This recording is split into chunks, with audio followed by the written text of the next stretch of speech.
ನೋಡಿ, ಕಾಂಗ್ರೆಸ್ನಲ್ಲಿ ಸಿದ್ದರಾಮಯ್ಯ ಬಣ ಒಂದಾಗಿದೆ, ಅದರ ಜೊತೆಗೆ ಡಿಸಿಎಂ ಡಿಕೆ ಶಿವಕುಮಾರ್ ಅವರ ಬಣ ಅಂತ ಆಗಿದೆ. ಸಿದ್ದರಾಮಯ್ಯ ಡಿಕೆಶಿ ಒಂದೊಂದು ದಾರಿಯನ್ನ ಹಿಡಿತಾ ಇದ್ದಾರೆ. ಕಾಂಗ್ರೆಸ್ನಲ್ಲಿ ಸಿದ್ದರಾಮಯ್ಯ ಅವರದ್ದು ಒಂದು ಬಣ, ಡಿಕೆಶಿ ಅವರದ್ದು ಒಂದು ಬಣ. ಸಿದ್ದರಾಮಯ್ಯ ಡಿಕೆಶಿ ಒಂದೊಂದು ದಾರಿ ಹಿಡಿತಾ ಇದ್ದಾರೆ, ಒಂದೊಂದು ದಾರಿ ಆಗೋಗ್ಬಿಟ್ಟಿದೆ. ಹಾಸನದಲ್ಲಿ ವಿಪಕ್ಷ ನಾಯಕ ಆರ್ ಅಶೋಕ್ ಅವರು ವಾಗ್ದಾಳಿ ನಡೆಸಿದ್ದಾರೆ. ಪೊಲೀಸರು ಕ್ರಮ ಕೈಗೊಳ್ಳಿಲ್ಲ ಅಂತ ಹೇಳಿದ್ರೆ ಠಾಣೆ ಹೊತ್ತಿ ಉರಿತಾ ಇತ್ತು. ಕಾಂಗ್ರೆಸ್ನವರು ಮುಸ್ಲಿಮರು ಹಾಕಿದ ಭಿಕ್ಷೆಯಲ್ಲಿದ್ದಾರೆ. ಭಿಕ್ಷೆ ಕೊಟ್ಟವರಿಗೆ ಋಣ ತೀರಿಸೋದಕ್ಕೆ ಮುಸ್ಲಿಂ ಪರ ನಿಂತಿದ್ದಾರೆ. ಅವನು ಯಾರೋ ಕಳ್ಳ ಪ್ರಚೋದನಕಾರಿ ಭಾಷಣ ಮಾಡಿದ್ದಾನೆ, ಇನ್ನೂ ಯಾಕೆ ಅವನನ್ನ ಬಂಧನ ಮಾಡಿಲ್ಲ? ಆರ್ ಅಶೋಕ್ ಅವರು ಪ್ರಶ್ನೆ ಮಾಡಿದ್ದಾರೆ. ಪೊಲೀಸರನ್ನ ಕೆಟ್ಟ ಪದದಿಂದ ಕಾಂಗ್ರೆಸ್ ನಾಯಕರು ಬೈತಿದ್ದಾರೆ. ಕಾಂಗ್ರೆಸ್ನವರು ಅವರ ಅಪ್ಪನ ಮನೆಯಿಂದ ಸಂಬಳ ಕೊಡ್ತಾ ಇಲ್ಲ. ನೋಡಿ, ಹಾಗಾದ್ರೆ ಆರ್ ಅಶೋಕ್ ಅವರು ಕಾಂಗ್ರೆಸ್ ಸರ್ಕಾರದ ವಿರುದ್ಧ ಯಾವ ರೀತಿ ವಾಗ್ದಾಳಿ ನಡೆಸಿದ್ರು ಬನ್ನಿ ನೋಡೋಣ. ಒಂದು ಡಿ ಕೆ ಶಿವಕುಮಾರ್ ಭಾಗ, ಇನ್ನೊಂದು ಸಿದ್ದರಾಮಯ್ಯನವ್ರ ಭಾಗ. ಡಿ ಕೆ ಶಿವಕುಮಾರ್ ಒಂದು ದಾರಿ ಹಿಡಿದ್ರೆ ಇವರೊಂದು ದಾರಿ ಹಿಡಿತಾ ಇದ್ದಾರೆ ಸಿದ್ದರಾಮಯ್ಯನವರು.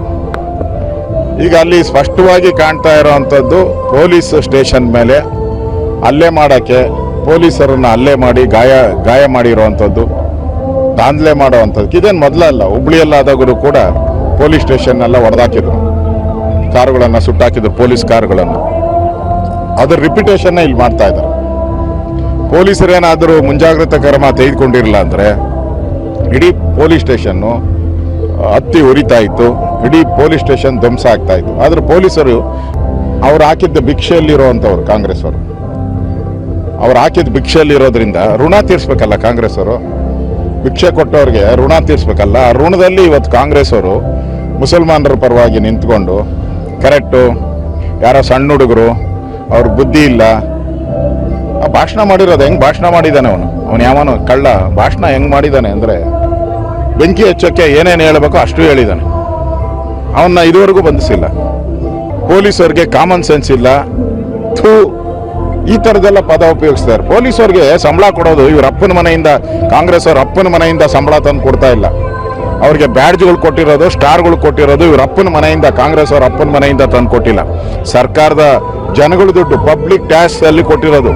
ಅವ್ರು ಪಬ್ಲಿಕ್ಕೋಸ್ಕರ ಕೆಲಸ ಮಾಡೋಕ್ಕೆ ಪೊಲೀಸು, ಕಾನೂನು ಎಲ್ಲ ಇರೋವಂಥದ್ದು. ಅಂಥ ಪೊಲೀಸರನ್ನೇ ನೀವು ಹೀನಾಯವಾಗಿ ಬೈಯೋ ಅಂಥದ್ದು. ಒಬ್ಬ ಕ್ಯಾಬಿನೆಟ್ ಮಿನಿಸ್ಟ್ರುಗಳು ಕೆಟ್ಟ ಪದಗಳನ್ನು ಉಪಯೋಗ ಮಾಡಿ ಪೊಲೀಸರನ್ನು ಆತ್ಮಸ್ಥೈರ್ಯ ಕುಣಿಸಿದ್ದಾರೆ ಇವತ್ತು.